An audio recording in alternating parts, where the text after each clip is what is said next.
Luke Black će predstavljati Srbiju na Euroviziji koja se održava u Liverpoolu u maju sa pesmom Samo mi se spava.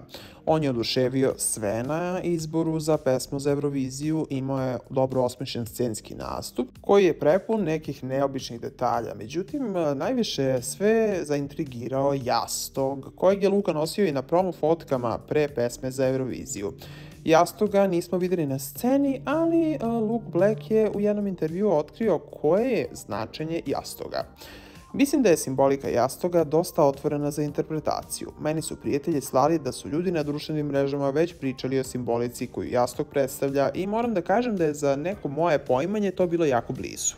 Jastog nije imao neku preteranu svrhu na početku, ali često kao umetnici radimo stvari kojih nismo ni svesni. Uzimamo neke reference koje smo prikupili u toku svog stvaralaštva i poštovanja umetnosti i koje možda i ne vidimo da smo preneli na platno ili u pesmu, kaže Luka i dodaje: onda uz pomoć ljudi koji su ujedinjeni njihovih interpretacija mi nešto učimo o sebi. Tako da definitivno mogu da kažem da je simbol regeneracije ovaj moj dragi prijatelj koji spava ovde pored mene, rekao je muzičar za Zoomer.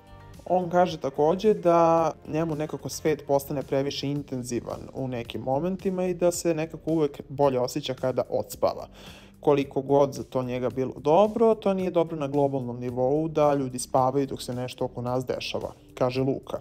I otkriva da je jedna od poruka pesme kolektivno osvešćivanje za koje se on nada da će se desiti. Šta vi mislite o ovome i šta je po vama simbolika ovog jastoga? Pišite mi u komentarima i subscribe-ite se na Trending.